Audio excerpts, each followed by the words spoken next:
Bienvenidos una vez más a El Comentario, un programa realizado por Agustín Sancho Cubero. Este programa está disponible en YouTube y en las principales plataformas de podcasts. No te olvides de suscribirte, es gratis. A continuación empezamos el programa. Hay una escena que se repite constantemente. Estás en un semáforo, esperando el café, en la cola del súper, y de repente, silencio. 3 segundos. Sí. Y el instinto, casi un reflejo, es sacar el móvil, llenar ese microsegundo de vacío. Parece que le tenemos un pavor tremendo a no hacer nada. A quedarnos a solas con nuestros pensamientos. Exacto. Pues de eso vamos a hablar hoy, de una idea que choca frontalmente con esa cultura de la hiperproductividad. Ajá. La idea de que el aburrimiento no es un enemigo que hay que aniquilar con el siguiente scroll. Más bien todo lo contrario, que es un aliado poderoso. Un aliado que hemos olvidado cómo usar. Totalmente. Hemos analizado varios textos que se meten a fondo en la ciencia, la psicología, hasta en las raíces evolutivas de esta emoción. Y nuestra misión hoy es descubrir cómo podemos transformar esa sensación de vacío En algo útil. sí, en una fuente de creatividad, de crecimiento personal y, bueno, de una vida un poco más plena. Pues el viaje que se propone es fascinante. La idea es empezar por el pasado, por entender por qué la evolución nos regaló el aburrimiento, que es un mecanismo de supervivencia. ¿Vale? A partir de ahí, veremos cómo ese tedio se convierte en una chispa para la creatividad, con datos que, la verdad, son bastante sorprendentes. Sí, eso lo he visto y es increíble. Y luego ya profundizaremos en su papel de brújula interna, ¿sabes? Una señal que nos orienta. Y para terminar, claro, la parte práctica, cómo gestionarlo hoy en día, en la era digital, y cómo evitar su lado oscuro, que también lo tiene. Perfecto. Empecemos por esa idea principal, que el aburrimiento no es un fracaso, es una señal. Me encantó una analogía que leí, la de la luz del salpicadero del coche. Es buenísima, claro. No significa que el coche esté roto, sino que algo necesita atención. Y es que, según parece, afecta a un 80% de la gente a diario. O sea, no es nada raro. No, es universal. Es ese chivato que nos avisa de que hay una desconexión, de que estamos en una rutina que quizá ya no nos estimula como antes. Sí, aunque yo ahí matizaría una cosa que sugieren los estudios. No siempre es que la rutina sea mala en sí. Ah, vale. A veces simplemente es que ya hemos extraído todo el aprendizaje de ella. La señal no es tanto de error, sino de siguiente nivel. Entiendo. Esa incomodidad, esa inquietud, es precisamente lo que nos empuja a buscar novedades, a explorar. En lugar de verlo como me falta algo, es más bien una llamada a la acción, una oportunidad para invertir nuestra energía en algo más significativo. Vale, vamos a desgranar esto, porque es aquí donde se pone de verdad interesante. Si es una señal tan fundamental, ¿de dónde viene? Pues de muy lejos, la conectan directamente con nuestros antepasados. Para ellos, aburrirse no era un lujo, era una alerta vital. La señal que les decía, llevas demasiado tiempo en esta cueva, los recursos se acaban, hay que moverse. Eso es hora de cazar, de explorar, o sea que evitar el estancamiento era literalmente una cuestión de supervivencia. Exacto. Y la neurociencia moderna apoya totalmente esa perspectiva. Lo curioso es que durante el tedio, el cerebro no se apaga, ni mucho menos. No, yo pensaba que entraba en modo de bajo consumo. Pues al contrario, activa una red muy específica, la red neuronal por defecto, la Default Mode Network, la que nos hace soñar despiertas, ¿no? Esa misma. Es el estado en el que entramos cuando dejamos la mente divagar. Y fíjate qué dato, se estima que esta red es responsable de hasta el 60% de nuestras ideas espontáneas, de los momentos eureka. Espera. ¿Me estás diciendo que cuando estoy mirando al techo, sintiéndome una vaga, mi cerebro en realidad está trabajando a toda máquina para generar ideas? Totalmente. Eso cambia la perspectiva, ¿eh? Le quita toda la culpa al asunto, desde luego. Es como una recarga mental o una desfragmentación del disco duro. El cerebro aprovecha, organiza información, conecta recuerdos, simula escenarios. Increíble. De hecho, está demostrado que tras un periodo de divagación de este tipo, nuestra capacidad de concentración en la siguiente tarea mejora y además cumple una función social. Social también. Sí, el aburrimiento nos motiva a buscar interacciones para evitar el aislamiento. Es un comportamiento que también se ve en otros primates. Es clave para la cohesión del grupo. Claro, y supongo que esa red por defecto, al no estar centrada en una tarea, es la que empieza a hacer esas conexiones inesperadas. De ahí viene la creatividad. Justo de ahí, cuando dejamos de bombardear al cerebro con estímulos, entra en modo de pensamiento divergente. ¿Vale? Empieza a conectar conceptos que, en apariencia, no tienen ninguna relación. Es el caldo de cultivo perfecto para la originalidad. Por eso es un catalizador tan potente. Los datos sobre esto son alucinantes. Un estudio de la Universidad de Lancaster, por ejemplo, decía que una tarea monótona de solo 15 minutos puede elevar la capacidad para encontrar soluciones creativas después en un 28%. Fíjate, 15 minutos.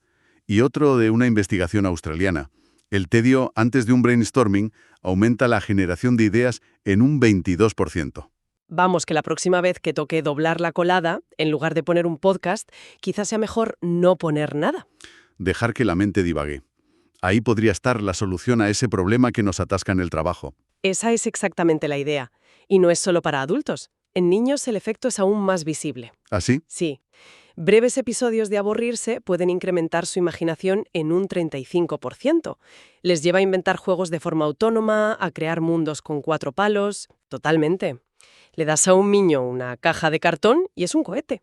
Le das una tablet y solo puede ser una tablet. Exacto. Y esto se aplica en el mundo de la innovación. Empresas como Google tenían el famoso 20% time. Animaban a sus ingenieros a usar una quinta parte de su tiempo en proyectos personales.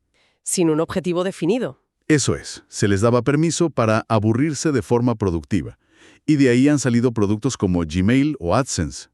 No nacieron de una reunión de estrategia, sino de alguien a quien se le dio espacio.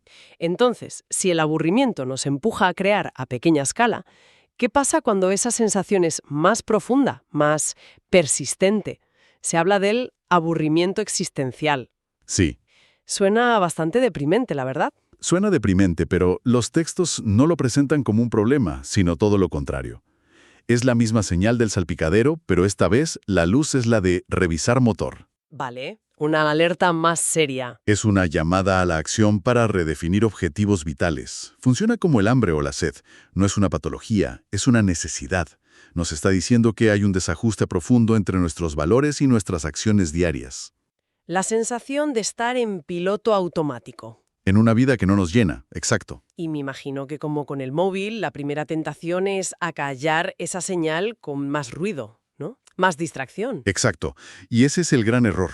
Porque los beneficios de escuchar esa señal, de pararse a ver qué nos quiere decir, son enormes. Sí. Hay una estadística que es impactante.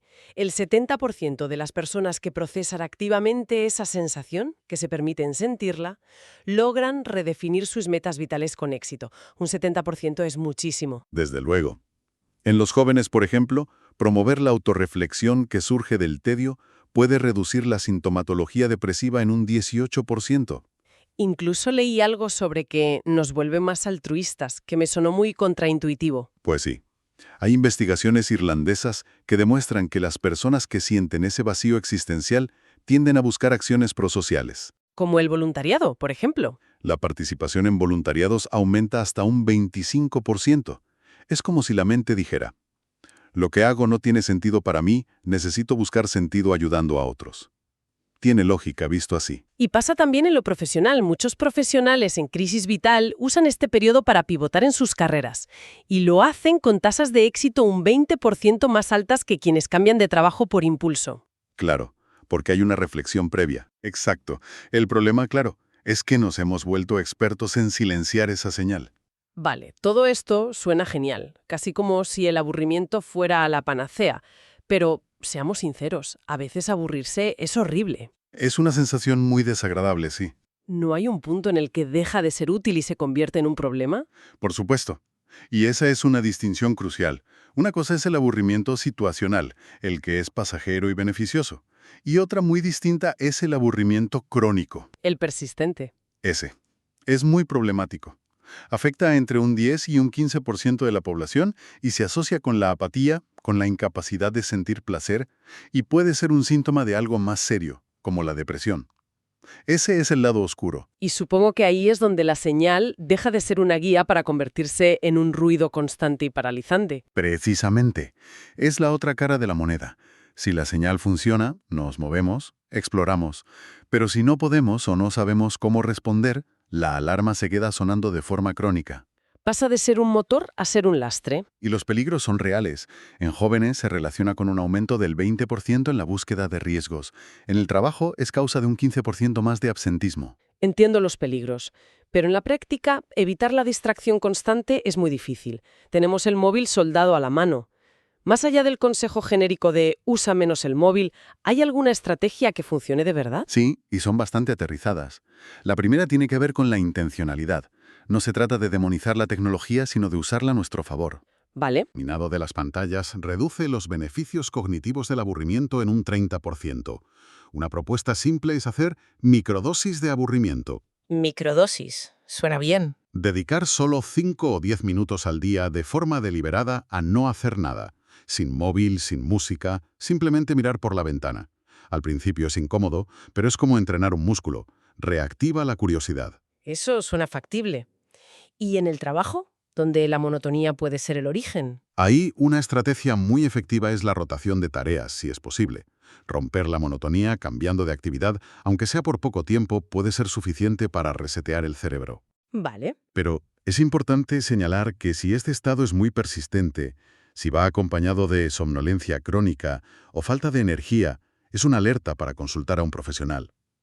Las terapias cognitivo-conductuales, por ejemplo, tienen una tasa de éxito del 70% en estos casos.